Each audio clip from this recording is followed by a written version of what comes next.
여호수아서를 크게 세 부분으로 나누어 본다면 먼저 건너가서 취하라라는 전쟁 기사입니다. 그래서 그 땅을 차지하고 악을 제거하고 대적들을 제거하는 말씀이 전반부에 12장까지라고 한다면 이제 13장 이후부터는 취한 그 땅을 분배하라라는 말씀과 그리고 이제 각 족속 지파별로 남아있는 전쟁들을 하여서 하나님께 온전히 영광을 돌리라 이렇게 됩니다. 건너가서 취하고 나누고 하나님께 온전히 드리라. 그렇게 나누어 볼 수 있습니다. 그러므로 13장은 이제 하나님께서 땅을 분배하라라는 말씀을 시작하시는 두 번째 막의 시작의 서론이라고 할 수 있고, 우리는 또 오늘 본문을 통하여서 지금 계속 배우고 있고 우리가 지금 계속 상고하고 있는 성화라는 교훈에 있어서 몇 가지 더 우리가 살펴보려고 합니다. 어제 본문에 이어서 우리는 성화가 무엇인지에 대해서 지금 계속 살펴보고 있습니다. 오늘 본문을 통하여서 또 어제 주일 말씀에 이어서 성화란 무엇인가에 대해서 살펴볼 텐데, 그 첫 번째는 성화란 이 땅에서 결코 완성되지 않는다라는 것을 우리에게 말씀해 주고 있습니다. 자, 1절 말씀 다시 한번 읽어볼까요? 13장 1절 시작. 여호수아가 나이가 많아 늙음에 여호와께서 그에게 이르시되 너는 나이가 많아 늙었고 얻을 땅이 매우 많이 남아있다. 우리가 잘 아는 것처럼 여호수아가 실패하기는 했고 또 넘어지기도 하고 두려워하기도 했지만 여호수아는 최선을 다했습니다. 뿐만 아니라 여호수아는 하나님의 말씀에 순종했던 사람입니다. 그럼에도 오늘 하나님은 1절에서 여호수아가 나이가 많아 늙었다라고 말씀하실 뿐만 아니라 그에게 이르시되 너는 나이가 많아 늙었고 얻을 땅이 매우 많이 남아 있다라고 말씀하고 있습니다. 주요 모든 거점들은 지금 전쟁을 통하여서 다 차지한 것처럼 1막을 끝내면서 전쟁이 그쳤더라라고 말했지만 이것은 주요 거점들을 차지하는 전쟁이었고 이제 국지전으로 지파별로 그들에게 분배된 땅을 차지해야 될 일들이 아직까지도 많이 남아 있다라는 것입니다. 그러므로 우리가 기억해야 하는 것은 거룩이라는 것은 성화라 하는 것은 이 땅에서 결코 완성될 수 없는 과업이기도 하다라는 것입니다. 그러나 어떤 교단에서는 완전 성화, 완결, 완전 성화를 말하기도 합니다. 이 땅에서 우리가 기도하고 말씀 앞에 서며 우리가 하나님 앞에 최선을 다하면 우리가 완전히 성화될 수 있다라고 주장하는 교파들도 있습니다. 그러나 성경은 명확하게 우리에게 말합니다. 여호수아가 나이 많아 늙었고 이것이 문제가 아니라 그가 얻을 땅이 아직도 많이 남아있다. 그는 최선을 다해서 그의 삶 전체를 들여서 싸웠지만 그러나 아직까지 정복해야 되고 차지해야 될 땅이 많이 남아있다라는 것입니다. 우리가 어제보다 오늘 더 거룩해지고 오늘보다 내일 더 거룩해지고 내일보다 그 다음이 그래서 우리 인생이 매일매일 발전하고 매일매일 하나님 앞에서 거룩해진다 할지라도 우리의 거룩의 완성은 예수 그리스도시고 그렇기 때문에 우리는 이 땅에서 온전히 완전히 성결할 수는 없다라는 것을 우리에게 말씀해 주고 있습니다. 그러나 이 교리가 이 진리가 우리로 하여금 어떻게 하는 것입니까? 더 방종하게 만들고 어차피 우리가 최선을 다해도 완전해질 수 없다면 굳이 우리가 거룩을 위해서 싸워야 되나? 이런 생각으로 나아가지 않게 하고 절망이나 방종으로 나아가지 않게 하고 오히려 최고의 주님 앞에 서 있는 우리가 날마다 최선을 다하는 방식으로 우리 삶을 드리게 만드는 것이 바로 이 성화 교리입니다. 우리가 주님처럼 되어질 것을 바라보면서 소망하면서 그 최고의 주님 앞에서 최선을 다해서 나아가는 것.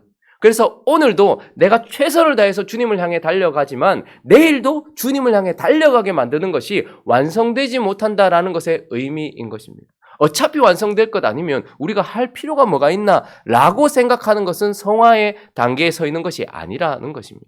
우리가 오늘 거짓을 넘어섰고 우리가 오늘 우리의 어떤 나태함을 넘어섰고 우리가 내일 또 우리의 음란을 넘어서고 우리가 이제 남을 미워하고 그런 모습들을 계속해서 넘어선다 할지라도 끊임없이 우리 속에 남아있는 아직까지 저 구석에 처박혀 있는 어떤 그런 죄들은 있을 수 있고 우리가 육신을 입고 있는 한 이 모든 것들이 완전해지지는 않지만 그러나 우리의 최고의 주님 앞에서 우리의 그 경계선 앞에서 끊임없이 달려가게 만든다라는 것을 우리에게 말씀해 주고 있습니다. 그러나 또 한 가지 기억해야 되는 것은 우리가 최고의 주님 앞에 최선을 다해서 달려나가게 만드는 것도 이 교리지만 또 하나는 소망으로 계속해서 나아가게 만들어준다라는 거예요.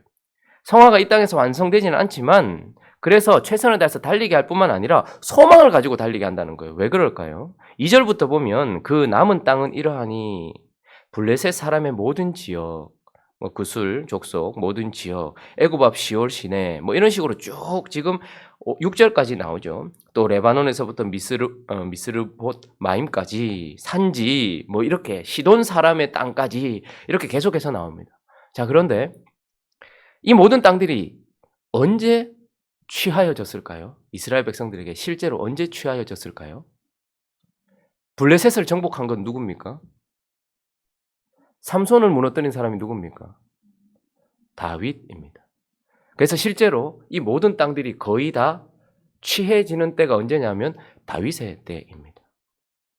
가드와 가사와 아스돗에 아직까지 르바임 족속들이 남아 있었습니다. 그런데 그것이 시간이 지나고 나니까 골리앗이 되어서 왔어요. 그러나 그때에 누가 등장하는 것입니까? 드디어 다윗이 등장하게 되었고 다윗은 이 모든 땅들을 다 실제로 차지하는 왕이 되었던 것입니다. 다윗은 누굽니까?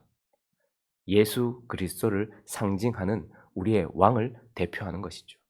우리가 이 싸움을 계속해서 싸우고 나아가서 결코 완성되지 못한다 할지라도 주님이 오신다는 것은 실제이고 다윗이 역사에 등장했던 것처럼 우리의 왕 예수 그리스도께서 역사에 등장하는 그날 우리는 이 성화가 완성되어질 것이고 영화롭게 되어질 것입니다. 그러므로 우리는 소망을 가지고서 그리고 끊임없이 오늘도 최고의 주님 앞에 최선을 드리면서 나아가는 삶을 살게 하는 것, 이것이 바로 성화의 어떤 교훈입니다. 또 하나 우리가 성화에 대해서 살펴봐야 될 것은 성화는 사명이되 우선되는 사명이다라는 것입니다. 6절 말씀, 7절 말씀 한번 읽어볼까요? 6절, 7절 시작. 또 레바논에서부터 미스르보마이까지 모든 시돈 사람의 땅이라 내가 그들을 이스라엘 자손 앞에서 쫓아내리니 너는 내가 명령한 대로 그 땅을 이스라엘에게 분배하여 기업이 되게 하되 너는 이 땅을 9지파와 므낫세 반지파에게 나누어 기업이 되게 하라. 자, 하나님께서 이제 주요 거점들을 다 차지하게 하셨고 지파별로 땅을 분배하고 계십니다.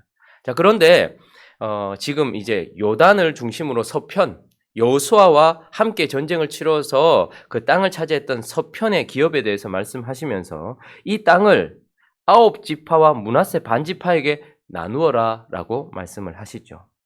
자, 12절, 13절도 한번 읽어볼까요? 12절, 13절 시작. 곧 르바의 남은 족속으로서 아스다롯과 에드레이에서 다스리던 바사왕 옥의 온 나라라. 모세가 이 땅의 사람들을 쳐서 쫓아냈어도 그술 족속과 마아가 족속은 이스라엘 자손이 쫓아내지 아니하였으므로 그술과 마아가시 오늘까지 이스라엘 가운데에 거주하니라. 자, 하나님은 지금 어디까지 보고 계실까요? 하나님이 처음 아브라함에게 찾아오셨고 하나님이 처음 이스라엘 백성들에게 약속의 땅을 약속하실 때 하나님은 어디까지 바라보고 계셨습니까? 하나님은 이 약속의 땅을 변화된 하나님이 구원시킨 하나님의 사람들을 통하여서 약속의 땅을 차지하게 하시고 여기서 끝이 아닙니다. 이 약속의 땅을 차지한 이스라엘 백성들을 통하여서 뭘 하시려는 거예요? 열방에 복을 주시려고 하셨던 것입니다. 그래서 그분의 목적은 열방에 있습니다. 그분의 수단은 어디에 있습니까? 이 열방을 변화시킬 이스라엘에게 있는 거예요. 그래서 이스라엘 땅은 모든 나라의 신학적인 그리고 또 지형적인 중심에 서 있는 것입니다. 그런데 오늘 하나님께서 이 땅을 분배하실 때에 서쪽 편에 있는 9개와 반지파, 9지파와 므낫세 반지파에게 주신 기업도 어떤 상태이냐 하면 이미 얻은 땅이기도 하지만 아직 다 차지하지는 않은 땅인 거예요. 그렇죠? 동쪽도 마찬가지입니다. 모세를 통하여서 루벤, 갓, 므낫세 반지파가 동편에 있는 그것을 얻었지만 13절은 말합니다. 그술 족속과 마가 족속은 이스라엘 자손이 쫓아내지 아니하였다. 그래서 동편이든 서편이든 지금 이들이 차지하고 있는 이 땅의 상태는 어떠냐면 이미 얻은 땅이기도 하지만 아직 아닌 땅이기도 한 거예요. 그런 상태에서 지금 하나님께서 이스라엘 백성들에게 무엇을 말씀하시는 것일까요? 하나님의 관심과 하나님의 사역의 끝은 열방에 복을 주시는 것입니다. 그런데 이 사명을 누구에게 맡기신 거예요? 이스라엘한테 맡기신 거예요. 이스라엘을 통하여 열방에 복을 주시려고 하는 거예요. 그런데 이런 열방에 복을 줘야 될 사명을 가진 자에게 우선되는 사명이 무엇인가 보니까 자신의 거룩인 것입니다. 먼저 남아있는 땅을 거룩하게 하는 것, 이것이 그들에게 남아있는 것이죠. 열방을 위한 복의 통로가 되려면 먼저 그들의 성화가 이루어져야 된다라는 것을 우리에게 말씀해 주고 있는 것이죠. 하나님께서 교회에 그렇게 관심을 두고 있는 이유는 무엇이냐면 교회를 통해서 세상을 구원하기 원하시는 것입니다. 하나님께서 교회를 그렇게 혹독하게 다루시는 이유는 무엇이냐면 세상에 나아가서 그들과 섞이지 않고 그들이 우리와 동화될 수 있도록 거룩하게 하시려고 하기 때문에 하나님이 그렇게 교회는 혹독하게 다루시는 것입니다. 그래서 우리의 사명이란 당연히 복음 전파이고 선교이지만 우선되는 사명은 우리가 먼저 거룩해지고 성화되어져야 되는 것이죠. 많은 사람들이 성화에는 관심이 없고, 왜냐하면 이건 지리하고 매우 힘듭니다. 어려운 거예요. 그래서 이걸 먼저 이루지 않은 채 열방으로 나가는 경우가 참 많이 있습니다. 그런 우리를 사용하시는 하나님의 은혜가 있어서 부족하고 연약한 우리를 통하여서 많은 사람들이 구원되고 또 하나님께 나오는 것은 사실이지만, 그래도 우리가 잊지 말아야 될 것은 우리의 우선되는 사명은 우리의 거룩이다라는 것입니다. 우리가 거룩해야지 누군가를 거룩하게 만들 수 있고, 우리가 성화되어야지 하나님께 온전히 쓰임받을 수 있기 때문에 우리의 상태는 이미 얻은 상태이기도 하지만 아직 아닌 상태이기도 하고, 우리가 나가야 될 곳은 이곳만이 아니라 열방을 향해 나가야 하기 때문에 우리의 우선되는 사명은 우리 자신이 거룩해져야 한다라는 것입니다. 이것을 우리가 잊어서는 안 됩니다. 그래서 부흥이 시작될 때마다 어디에서부터 시작됩니까? 교회에서부터 시작되는 거예요. 교회에서 시작될 때 어디서부터 시작됩니까? 성도 한 사람 한 사람에게서부터 시작되는 거예요. 그들이 죄를 깨닫게 되고 우리가 죄를 회개하게 되고 하나님 앞에 거룩하게 되었을 때에 놀라운 일들이 일어나는 것입니다. 교회가 부흥될 때에 교회가 있는 지역이 변화되어지는 것을 보게 되는 거예요. 술집이 사라지고 사람들이 교회로 몰려들며 사람들의 삶이 바뀌는 이런 일들이 일어나는 거예요. 그런데 우리는 반대로 하는 경우가 많아요. 역사를 살펴보면 참 재미가 있습니다. 사실 정확하지는 않지만 거의 100년 주기로 부흥이 왔다가 다시 퇴락했다가 또다시 하나님의 생명이 불어넣어져서 교회가 부흥했다가 또다시 퇴락하는 100년 주기로 그렇게 되는 경우가 참 많이 있습니다. 그런데 그 부흥이 일어날 때 언제나 교인들이, 성도들이 세상에 나가서 애쓸 때가 아니라 성도들이 자기 자신의 거룩과 성화를 추구하던 그때에, 교회가 거룩해진 그때에 부흥이 일어나기 시작했다라는 것을 기억해 본다면 성화는 사명이 돼 우선되어지는 사명이다라는 것을 우리가 기억해야 합니다. 마지막으로 한 가지 더 살펴보면 성화는 우리의 상급이다라는 것을 살펴볼 수 있습니다. 자, 6절 마지막에도 보면 너는 내가 명령한 대로 그 땅을 이스라엘에게 분배하여 무엇이 되게 하되? 기업이 되게 하되. 7절도 읽어봅니다. 시작. 너는 이 땅을 9지파와 므낫세 반지파에게 나누어 기업이 되게 하라. 8절에도 보면 므낫세 반지파와 함께 르우벤 족속과 갓 족속은 요단 저편 동쪽에서 그들의 기업을 모세에게 받았다. 우리가 보통 하나님이 주시는 상급, 기업이라고 말하면 마음속으로는 그렇게 자기가 생각하는지도 모르지만 우리가 보통 어떻게 생각하냐면 하나님이 우리에게 주시는 상급은 이 땅에서 얻는 풍요다라고 생각하는 경우가 많고, 또 하나님이 우리에게 주실 기업은 이제 저 땅에서 하나님의 나라에서 주실 하나님의 나라의 기업, 이렇게만 생각하는 경우가 많습니다. 그러니 우리가 하나님께 추구하고 기도하는 대부분의 기도는 무엇이냐면, 요구는 무엇이냐면 하나님 내게 상급을 주십시오, 은혜를 주십시오라고 하지만 이 땅에 속한 그 무엇을 구할 때가 참 많아요. 내 자녀의 평안, 우리 가정의 안식, 물질의 풍요, 마음의 평안, 이런 것들을 얻을 때 구할 때가 많이 있죠. 우리가 그렇게 기도하는 순간 우리도 모르게 우리는 하나님이 주실, 이 땅에서 주실 상급은 이 땅에서의 풍요다라고, 이 땅의 풍요다라고 생각하는 경우가 있고, 또 어떤 사람들은 그것은 구하지 않는다 할지라도 하나님, 나는 오직 하늘나라만 봅니다 라고 말하면서 하늘나라에 갔을 때 주실 나의 기업을 생각할 때가 많이 있습니다. 그러나 하나님은 이스라엘 백성들에게 오늘 이 땅을 분배하여 기업이 되게 하라. 이렇게 말씀하십니다. 무슨 말입니까? 기업이란 결국 우리 자신이 거룩해지는 것, 상급이란 결국 우리 자신이 이 땅에서 우리 자신의 거룩을 이루는 것 자체가 상급이요. 이것이 우리의 기업이다라는 것입니다. 우리가 거룩해질 때에 물질도 따라오고요. 그리스도인들에게 말입니다. 우리가 거룩해질 때에 하나님이 주시는 평강도 따라오는 것입니다. 우리가 거룩해질 때에 우리의 자녀들이 하나님을 찾게 되고요. 우리가 거룩해질 때에 하나님이 우리에게 평안과 안식을 불어넣어 주시는 것입니다. 그러니 진짜 상급은 결국 이 땅에서 우리가 성화되는 것 자체가 상급이라는 것입니다. 뿐만 아니라 우리가 이 땅에서 많은 열매를 맺고 어떤 결과를 만들어내면 저 나라에 가면 상급이 클 것이라 생각하지만 우리가 저 나라에 가서도 받게 될 상급은 이 땅에서의 우리의 거룩과 비례한다는 것을 기억해야 합니다. 바울은 우리와 비교되지 않는 상급을 받았을 것이고 앞으로도 받을 것입니다. 우리는 그것을 보겠죠. 그리고 우리의 믿음의 선배들, 우리가 봤을 때 하나님 앞에 참 거룩하게 살았다라고 하는 믿음의 선배들은 어쩌면 나와는 전혀 다른 상급을 받게 될 것입니다. 그러나 그 상급을 받는 이유가, 바울이 큰 상급을 받는 이유가 이 땅에서 고생 많이 하고 전도 많이 했기 때문이 아니라 바울이 그만큼 이 땅에서 거룩했기 때문인 겁니다. 그러니 우리의 진짜 상급은, 우리의 진짜 기업이란 이 땅에서 우리 자신이 거룩해지는 것 자체가 상급이고 그 거룩한 만큼 저 땅에서도 상급을 받게 될 것이라는 것을 기억해야 하는 것입니다. 뿐만 아니라 우리의 상급은 우리의 거룩이기도 하지만 누군가를 거룩하게 하는 것 자체가 상급입니다. 14절 읽어볼까요? 14절 있습니다. 시작.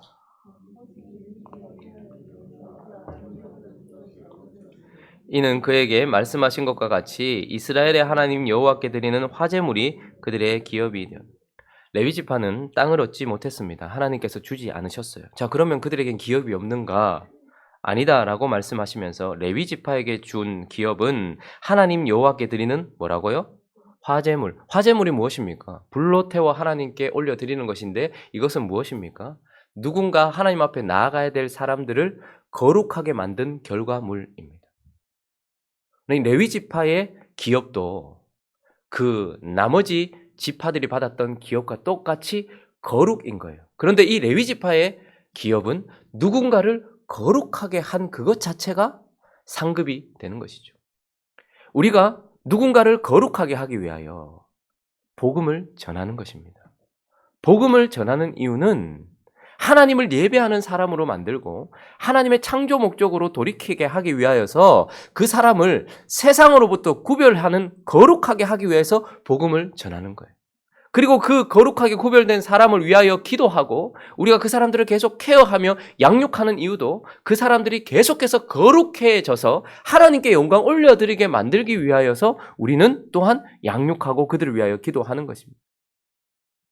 그러므로 레위 지파들은 누군가를 거룩하게 만든 그 화제물 자체가 그들에게는 기업이 되었다라는 거죠. 이렇게 보았을 때에 우리가 이 땅에서 받는 상급과 저 땅에서 받을 상급을 쌓는 것은 무엇인가를 해내는 일의 결과가 아니라 나 자신이 거룩해지고 거룩해진 나 자신이 누군가를 거룩하게 하기 위하여 복음을 전하고 말씀을 가르치고 그들을 계속해서 거룩하게 만들어가는 거룩 자체가 상급인 것입니다. 그러므로 우리는 기억해야 합니다. 하나님 앞에 나 자신이 거룩해지는 것 자체가 상급일 뿐만 아니라 누군가에게 복음을 전하는 것, 이것 자체, 그래서 그 사람을 거룩하게 만드는 것, 그래서 그 사람을 또 말씀으로 가르치고 양육하여서 더 거룩하게 만드는 것 자체, 거룩 자체가, 성화 자체가 상급이라는 거예요. 그렇게 보았을 때에 우리는 이 땅에서 참 상급이 많은 사람입니까? 살펴봐야 됩니다. 생활은 살만해졌고 물질은 뭐 쓸 만큼 있는 것 같고 자식도 이 정도 키워놨으면 됐는데 근데 나 자신은 거룩한가? 이 거룩이 내 주변에 영향을 미치는가? 나는 눈만 감아도 내 거룩하신 하나님이 그분의 임재가 느껴지고 그리고 누군가와 대화할 때에도 내 속에 계신 하나님이 드러나며 그리고 내 안에 죄가 날마다 성령으로 말미암아 드러나서 그것을 회개하고 씻음으로 나 자신이 거룩해져 있는가. 여러분 우리의 상급은 내가 거룩해진 만큼 저 땅에서 받게 될 것이. 이 땅에서 내가 거룩하지 않다면 저곳에서 받을 상급, 구원을 말하는 것이 아닙니다. 구원과 상급은 다른 것입니다. 구원받은 채로 나는 상급을 쌓는 싸움을 하는 것이지 구원을 위한 싸움을 하고 있는 것은 아니지 않습니까? 그러나 얻은 구원을 또한 이루어가고 그렇게 하나님 앞에 상급을 쌓기 위한 이 싸움 또한 또 다른 구원의 성화의 싸움인 것이죠. 그런데 우리 자신을 보면 우리는 어떻습니까? 우리는 거룩합니까? 우리가 만약 거룩하지 않다면 우리가 그렇게 기대하는 하늘나라에서도 우리가 받을 상급은 그렇게 쌓여있지 않을 것입니다. 그러므로 우리는 기업이 나에게 준 상급이 나 자신의 거룩에 달려있고 저곳에서 받을 그 상급도 나 자신의 거룩에 달려있을 뿐만 아니라 누군가를 거룩하게 하는 것조차도 우리에게는 상급이 되어진다라는 것을 기억해야 합니다. 말씀의 결론을 맺겠습니다. 성화는 하나님의 말씀, 그 하나님의 말씀이 육신이 되고 그 율법의 완전한 순종과 마침이 되신 예수 그리스도처럼 영적으로 말씀의 사람, 율법을 온전히 이루는 사람으로 변화되어지는 것이 바로 성화입니다. 이런 영적인 변화인 성화는 우리의 일이기도 하고 하나님의 일이기도 합니다. 그래서 그 우리의 최선과 하나님의 그 열심으로 말미암아 그분의 은혜 안에서 점진적으로 모든 시간과 공간 속에서 점진적으로 이루어지는 이 성화는 결코 이 땅에서 완성되지는 않지만 그러나 오늘도 우리가 최선을 다하여서 나의 왕이 오시면 완전히 변화될 그 영화를 바라보면서 완성은 없지만 그러나 최선을 향해 달려가게 만들며 그 어떤 사명보다도 가장 우선되는 사명일 뿐만 아니라 지금 이 일은 우리에게 상급이 되어진다라는 것을 기억하면서 여호수아서를 지금 이 순간 우리에게 주신 하나님의 말씀을 따라서 상급을 쌓고 사명을 감당하며 오늘도 최선을 다해 달려가는 저와 여러분 되시기를 예수 그리스도의 이름으로 축원합니다. 같이 한번 기도하겠습니다. 끊임없는 싸움인 성화이지만 그러나 이것은 뒤로 물러설 수 없는 우선되는 사명이요 또한 계속해서 하나님 앞에 상급을 쌓고 있는 남는 장사입니다. 하나님 앞에서 이 일에 최선을 다하는 우리가 되고 그래서 우리의 거룩이 나의 상급이 될 뿐만 아니라 나의 사명이 되었다는 것을 잊지 않고 멈추지 않고 달려가는 행복한 우리 교회 되어질 수 있게 해달라고 또 한 주간도 거룩을 이루는 우리가 되어질 수 있게 해달라고 또 각자의 기도 제목들을 가지고 함께 기도하며 나가도록 하겠습니다. 기도하겠습니다.